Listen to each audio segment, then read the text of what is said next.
नमस्कार साथियों, मैं विवेक उपाध्याय आप सभी का अपने YouTube चैनल विवेक शक्ति में हार्दिक स्वागत करता हूं। साथियों, हम लोग समांतर श्रेणी पढ़ रहे थे। उस कड़ी में हम लोग पिछले वीडियो में समांतर श्रेणी पर आधारित प्रश्नों को सॉल्व कर रहे थे। ठीक, तो उसमें जो है मैंने एक होमवर्क दिया था। आज हम लोग जो पढ़ेंगे, पहले तो nth टर्म या यूँ कह लीजिए कि 90वें पद पर आधारित सवालों को जो कि लिखित रूप में होंगे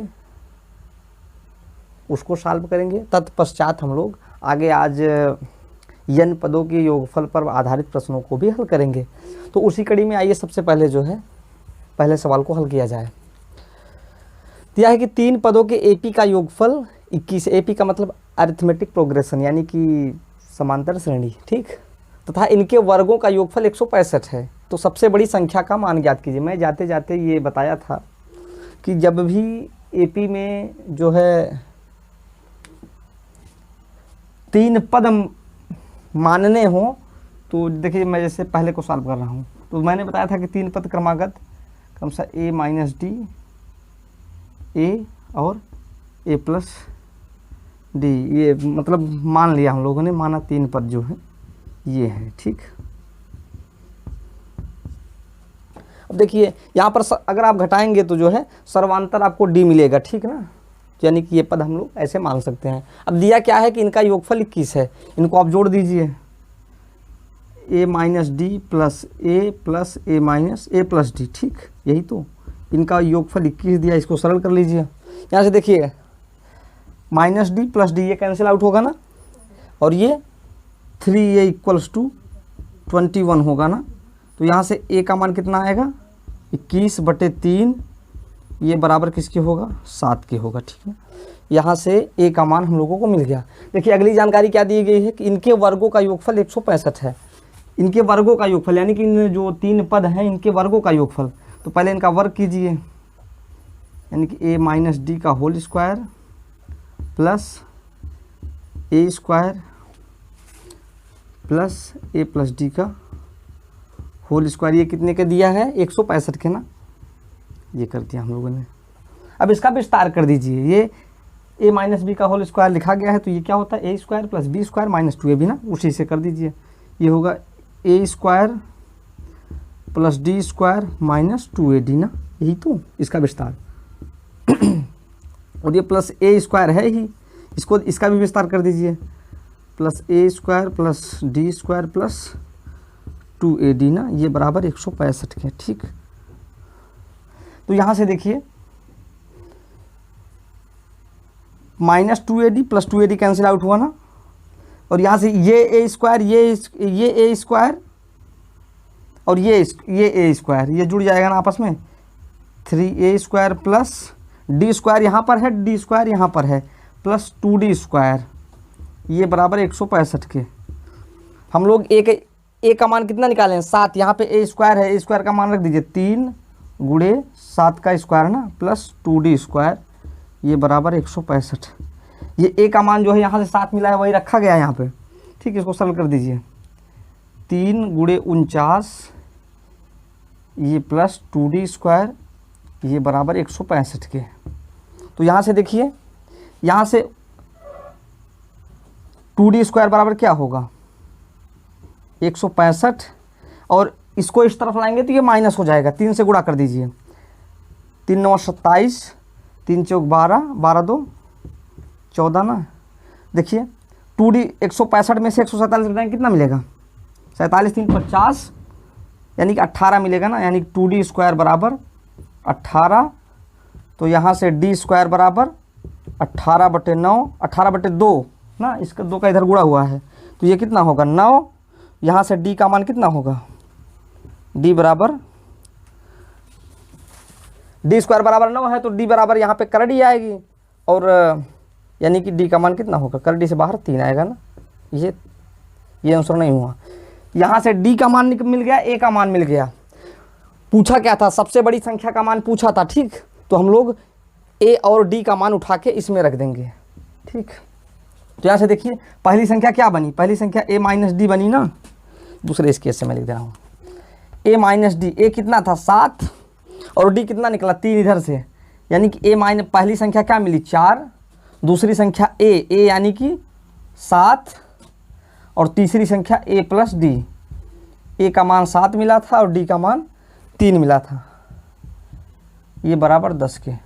तो ये 3 संख्याएं हो गई, ठीक। तो इसमें पूछा क्या था सबसे बड़ी संख्या का मान, तो सबसे बड़ी संख्या कौन सी है, यही 10 है ना, तो यही 10 जो है इसका आंसर आया, ठीक। ये बिल्कुल सिंपल सा सवाल था। अगर आपको जो है ये ध्यान में अगर आप रखेंगे कि 3 क्रमागत संख्या अगर मानना हो तो हम लोग इसको मानेंगे, ठीक। तो बिल्कुल सिंपल सा सवाल था, 2 जानकारी दी गई थी, 2 की सहायता से हम लोग ए और डी का मान निकाल लिया, उसके बाद इसमें रख दिए, हमारा रिजल्ट हम लोगों के सामने है, ठीक। आप इसका स्क्रीनशॉट ले लीजिए। इसके बाद अगले सवाल की तरफ बढ़ते हैं, ठीक।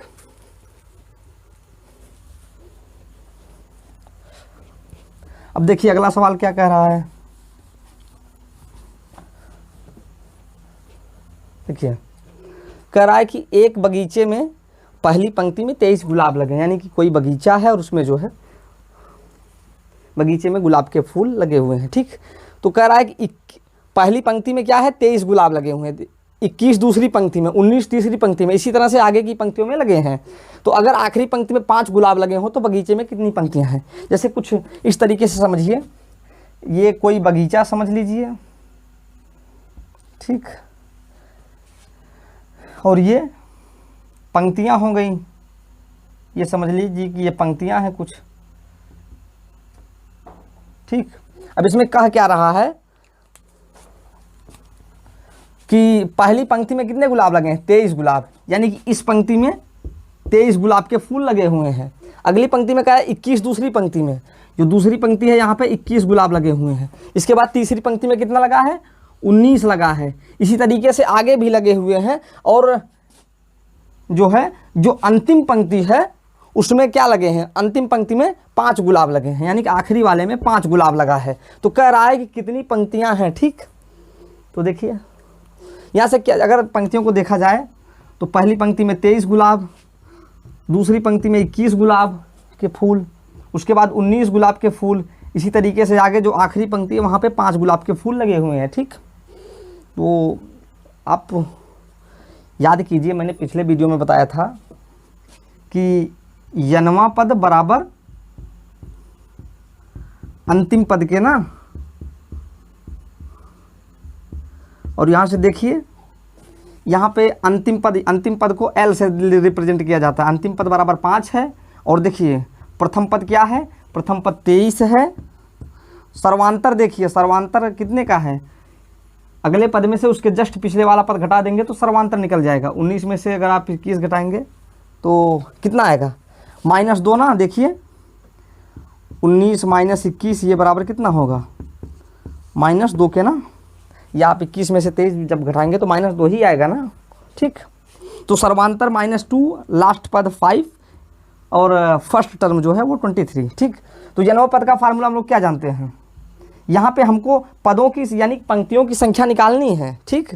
तो पंक्तियों की संख्या हम लोग n मान लेते हैं, तो उसके आधार पर हम लोग जब यनवे पद का फार्मूला लगाएंगे तो यनवा पद का फार्मूला क्या होता है a + n - 1 × d ना, ये बराबर अंतिम पद के। अंतिम पद कितना है, अंतिम पद यहाँ से देखिए 5 है ना। प्रथम पद कितना है, प्रथम पद देखिए 23 है ना, 23 + n हमको निकालना ही है। d का मान कितना है -2, ये बराबर 5 के। तो ऐसा करिए, इस 5 को इधर लाइए और जो है इस पूरे पद को इधर कर दीजिए। 23 - 5 ये बराबर होगा, इधर देखिए जब इस चिन्ह का इसमें गुणा होगा तो ये माइनस होगा, लेकिन जब इस पक्ष में आएगा तो ये प्लस हो जाएगा, यानी कि 2 × n - 1 ना। 23 में से 5 घटाएंगे तो 18 आएगा, 18 बराबर 2 × n - 1। तो यहाँ से n - 1 का मान कितना होगा, इस 2 का इस पक्ष में जाकर भाग हो जाएगा ना, ये 9 हो गया ना। तो यहाँ से n बराबर क्या आएगा 9 + 1 ये बराबर 10, यानी कि 10 पंक्ति जो है वो हम लोगों का आंसर होगा, ठीक। सवाल बिल्कुल सिंपल सा था कि कोई एक बगीचा है, बगीचे में जो है गुलाब के फूल लगे हुए हैं। पहली पंक्ति में 23 गुलाब के फूल, दूसरी पंक्ति में 21 गुलाब के फूल, तीसरी पंक्ति में 19 गुलाब के फूल ऐसे लगे हुए हैं, और जो अंतिम पंक्ति है उसमें 5 गुलाब के फूल लगे हैं। तो पूछा था कि कितनी पंक्तियां हैं, ठीक, ये पूछा था। तो इसके लगाने का तरीका जो है ये यही फार्मूला आप ध्यान में रखेंगे कि यनवा पद बराबर अंतिम पद के होता है। तो यनवे पद का फार्मूला आप अप्लाई कर दिए, अंतिम पद है ही, दिया ही गया है, आप निकाल लेंगे तो जो है पंक्तियों की संख्या मिल जाएगी। आप इसका स्क्रीनशॉट ले लीजिए।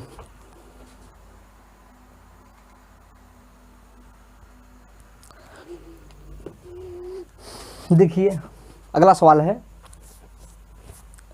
रामकली साल के पहले सप्ताह में 5 रुपए बचाती है, ठीक, तथा अपनी साप्ताहिक बचत को 1.75 रुपये बढ़ाती है, ठीक। यानी कि रामकली एक औरत कह लीजिए, औरत है, वो किसी साल के पहले सप्ताह में जो है वो 5 रुपये का बचत करती है, ठीक। उसके बाद वो क्या करती है कि आने वाले हर सप्ताह में वो 1.75 रुपये यानी कि लगभग पौने 2 रुपये जो है हर सप्ताह बचत करती है। मतलब कि 5 तो कर ही रही थी, यानी कि आगे आने वाले हर सप्ताह में वो अपनी बचत को 1.75 रुपये बढ़ाती जाती है। कह रहा है कि यदि यनत सप्ताह में उसकी साप्ताहिक बचत 20 रुपये 75 पैसे हो जाती है तो एन का मान ज्ञात करना है, ठीक। अब ये कैसे लगेगा? ये बस यही है कि समांतर श्रेणी पर आधारित ये जो है ये सभी प्रश्न हैं, ठीक। ये एनसीईआरटी का क्वेश्चन है। तो देखिए यहाँ पर देखिए क्या दिया है, पहले सप्ताह में वो कितना बचत करती है 5 रुपये। उसके बाद ये कितना, ये समझ लीजिए पहला सप्ताह है। इसके बाद देखिए दूसरे सप्ताह में ये कितना बचत करेगी, 5 में जो है 1.75 रुपये की बढ़ोतरी कर देती है, ठीक। ये जितना आया उसके बाद तीसरे सप्ताह में ये 5.175 की वृद्धि तो पहले ही हो चुकी थी, उसमें जो है 1.75 की वृद्धि और कर देती है, ठीक। ऐसे करते करते वो nth सप्ताह में, जो nth सप्ताह है उसमें क्या हो जाती है, उसकी साप्ताहिक बचत 20 रुपये 75 पैसे हो जाती है, ठीक। तो यही निकालना है कि ये जो 20 रुपये 75 सप्ताह 20 रुपये 75 पैसे जो nth सप्ताह में हो रहे हैं तो वो कौन सा सप्ताह है, ठीक। यानी कि n का मान निकालना है। इसको देखिए पहला पद यहाँ पे क्या बना 5 में जब 1.75 जोड़ेंगे तो ये 6.75, ठीक। अब देखिए ये 6.75 में यहाँ पे कर लीजिए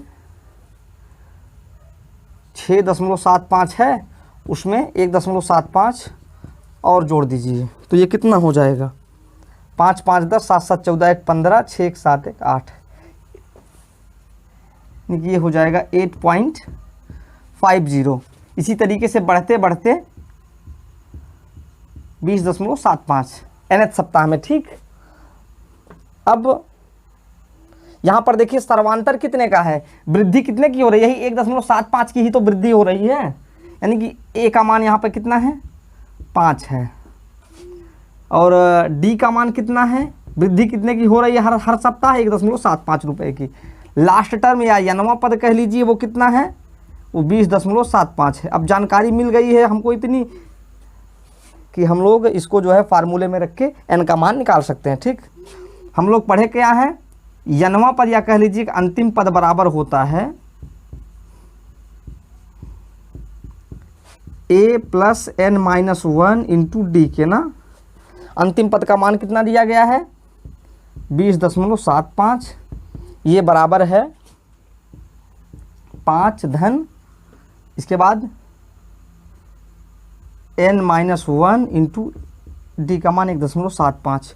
इसी को सरल करना, इस 5 को आप इस पक्ष में लेके जाइए तो यहाँ से क्या होगा n-1 इंटू 1 + 75 इक्वल्स टू, देखिए इस 5 को मैं ले जाके यहाँ पे माइनस कर रहा हूँ 20.75 - 5, इसको जब घटाएंगे तो ये कितना आएगा 15.75 ना। अब यहाँ से n-1 का मान कितना आएगा, इधर 1.75 का गुणा हुआ है तो इस तरफ आके भाग हो जाएगा ना, यानी कि 15.75 बटे 1.75, या यूँ कह लीजिए कि मैं इसके बाद जो है मैं इसके बाद यहाँ पे लिख रहा हूँ, ठीक। या इसको मिटा के लिखते हैं। देखिए n-1 का मान कितना आया 15.75 बटे 1.75। यहाँ पे क्या दिख रहा है, इसको अब सरल करना है। ठीक, यहाँ से इस दशमलव को जो है, इस दशमलव को दशमलव से कैंसिल आउट कर दीजिए। ये 15 से काटिए, 15 के 15, ये 15 से नहीं कटेगा। 5 से काटिए, 5 से काटेंगे तो ये 5 तिहाई 15, 2 17, 5 पचे 25। ठीक, और इसको जब काटेंगे 5 तिहाई 15 और ये 15 पचे 75। n-1 बराबर कितना आया 315 बटे 35। इसको फिर 5 से काटिए, 5 7 35, 5 36 1 31, यहाँ पे 15, 5 तिहाई 15, यानी कि n-1 बराबर कितना आया 63 बटे 7। इसको फिर 7 से काट दिए, 7 9 63। तो यहाँ से n बराबर कितना आया 9। इस एक को इस पक्ष में लाएंगे तो +1, ये कितना हो गया 10 ना, यानी कि n बराबर 10। ये 10 कौन सा आया, 10 क्या आया, ये 10 सप्ताह आया। यानी कि जो उसकी मासिक बचत है, सॉरी जो उसकी साप्ताहिक बचत है वो 10वें सप्ताह में आकर 20.75 रुपये हो जाएगी। सवाल बिल्कुल सिंपल सा था। ये जो है समांतर श्रेणी पर आधारित प्रश्न था। ठीक, अब हम लोग इसके आगे जो पढ़ेंगे वो समांतर श्रेणी में n पदों का योगफल पढ़ेंगे। ठीक, वीडियो को आप लोग जो देख रहे हैं वो लाइक कर दीजिए, क्योंकि जो है वीडियो के अंत में आप लाइक करना भूल जाते हैं। ठीक, इसका स्क्रीनशॉट आप ले लीजिए।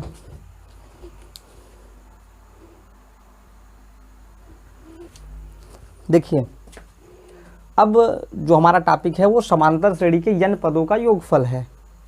जैसे अभी तक हम जो सीखे हैं वो n वां पद निकालना सीखे हैं, लेकिन अब जो n पद आएंगे उनका योगफल क्या होगा वो हम लोग सीखेंगे। तो इसका जो फार्मूला है वो Sn बराबर होता है n/2 2a plus n-1 into d। ठीक, ये होता है। या अगर अंतिम पद और प्रथम पद और अंतिम पद दिया रहे तब n/2 a plus l apply करते हैं। यहाँ पर ये समझ लेना आवश्यक है कि n क्या है, ये पदों की संख्या है,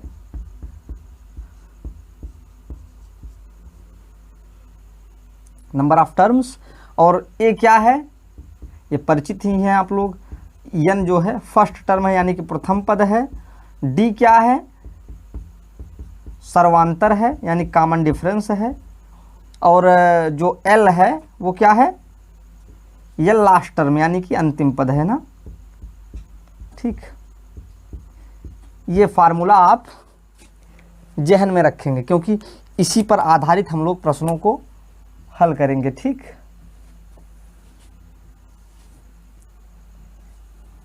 अब देखिए जैसे ये कहा जाए कि 1 धन 3 धन 5 धन 7 ऐसे करते हुए 20 पदों का अगर योगफल निकालना हुआ, 20 पदों का योगफल। ठीक, तो यहाँ पर क्या दिख रहा है, प्रथम पद 1 दिख रहा है। कॉमन डिफरेंस कितने का है देखिए यहाँ पे 1 2 3, फिर 3 2 5, यानी कि डिफरेंस जो है वो 2 का दिख रहा है ना। डिफरेंस के लिए हम लोग क्या करते हैं, Tn माइनस Tn-1 ना, यही जो आता है यही हमारा डिफरेंस होता है। यहाँ n का मतलब जो है n के स्थान पे आप चाहे जो वैल्यू रख दीजिए। जैसे यहाँ पे अगर n के स्थान पर 2 रखेंगे तो t, या अगर 2 रखेंगे T2 माइनस T1, n के स्थान पर जो है अगर 3 रखेंगे 3 में से 2 यानी T3 माइनस T2। ठीक, ये हो गया। और n क्या दिया गया है 20, इसी को रख दीजिए इस फार्मूले में। तो हम लोग क्या पढ़ें, Sn 20 पदों का करा दिया, S20 लिख देंगे।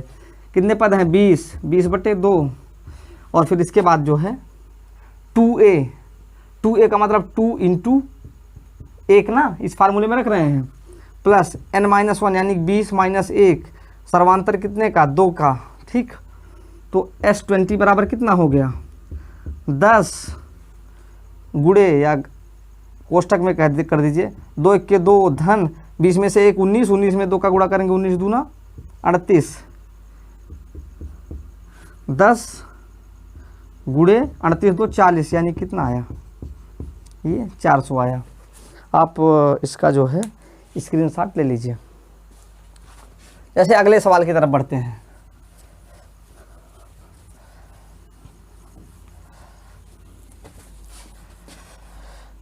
ये तो बिल्कुल सिंपल सा सवाल था, आगे बढ़ते हैं। जैसे दिया है 0.6 इंटू 1.7, ये कामा है 2.8, ऐसे करके जो है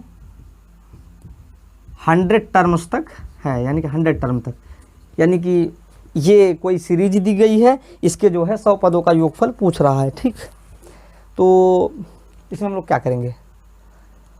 सबसे पहले तो यहाँ पे दिख क्या रहा है कि प्रथम पद क्या है, 0.6 है ना। अब देखिए हम लोग यहाँ पर ये निकालेंगे कि यहाँ पे सर्वांतर कितने का है, डी बराबर क्या होता है, T3 माइनस T2 कर लीजिए, देखिए कितना आ रहा है 2.8 माइनस 1.7, जब इसको माइनस करेंगे तो ये कितना आएगा 1.1 आएगा, देख लीजिएगा। ठीक, 1.1 आ रहा है ना। या ऐसे भी चेक कर लीजिए कि क्या ये समांतर श्रेणी में है, तो T2 माइनस T1 भी कर लीजिए, अगर दोनों इक्वल आ रहा है समांतर श्रेणी में है।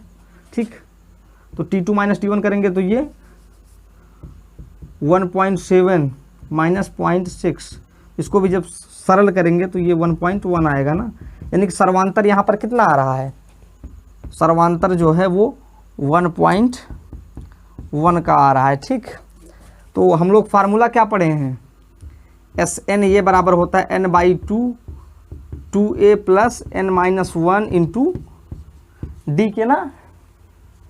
ठीक, रख दीजिए, कितने पदों का योगफल पूछा है, 100 पदों का, तो 100/2 आप कर दीजिए, 2a का मान कितना है 0.6 प्लस n का मान कितना है 100 में से 1 गुणे डी के मान कितना है 1.1। ठीक, यहाँ पर बड़ा वाला कोष्टक लगा दीजिए। S100 ये बराबर कितने के होगा 50, फिर इसके बाद इसमें गुणा करेंगे 0.6 में 2 छंग 12, एक अंक पे 1.2 प्लस 100 में से 1 घटाएंगे कितना 99 में 1.1 का हमको गुणा करना है। ठीक, गुणा करके सरल कर लीजिए, जोड़ घटाव करके, ये 50 है ही, 1.2 प्लस, जब देखिए 11 से गुणा करेंगे 99 में 9 जोड़ेंगे 108 ना। ठीक, एक अंक पे दशमलव, ये हो गया 108.9 में जब 1.2 जोड़ेंगे देखिए कितना आएगा, यहाँ पे अलग कर लीजिए, 108.9 में जब 1.2 जोड़ेंगे तो 9 2 11 8 1 9 1 10 1 ये 1। ठीक, ये कितना आया 110.1 ना, 110.1 आया ना ये, यानी कि ये कितना हो गया 50 गुणे 110.1। ठीक, ये हो गया। देखिए जब गुणा करेंगे तो ये दशमलव तो पहली बात हट जाएगा ना, क्योंकि यहाँ से यहाँ पे जो है 5 गुणे 10, इसको समझिए 10 से जब गुणा होगा तो ये दशमलव हट जाएगा, 5 से गुणा करके लिख दीजिए, 5 1 के 5 5 0 0 5 1 के 5 5 1 के 5, यानी कि 5505 जो है वो आंसर आएगा। ठीक, अब आप इसका स्क्रीनशॉट ले लीजिए।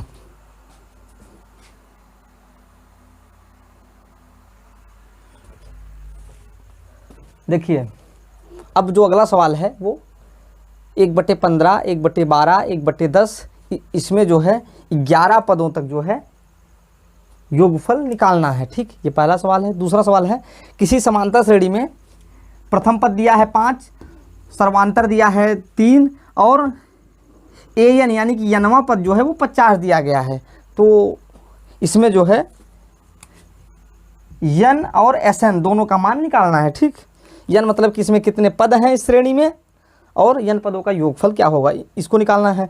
और एक प्रश्न है कि क्या दी गई श्रेणी समांतर श्रेणी में है, तथा अगर ये समांतर श्रेणी में है तो इसके 2 और पद आपको बताने हैं और आप इसका उत्तर कमेंट बॉक्स में अवश्य बताएंगे, क्योंकि इसको जो है मैं आगे आने वाले वीडियो में जो है इसको बताऊंगा। लेकिन उससे पहले आप लोग प्रयास करके इसका आंसर कमेंट बॉक्स में ज़रूर बताएं। और अगर अभी तक आपने चैनल को सब्सक्राइब ना किया हो तो चैनल को सब्सक्राइब अवश्य करें तथा वीडियो को लाइक करना व शेयर करना ना भूलें। मिलते हैं इसके आगे अगले वीडियो में, तब तक के लिए नमस्कार।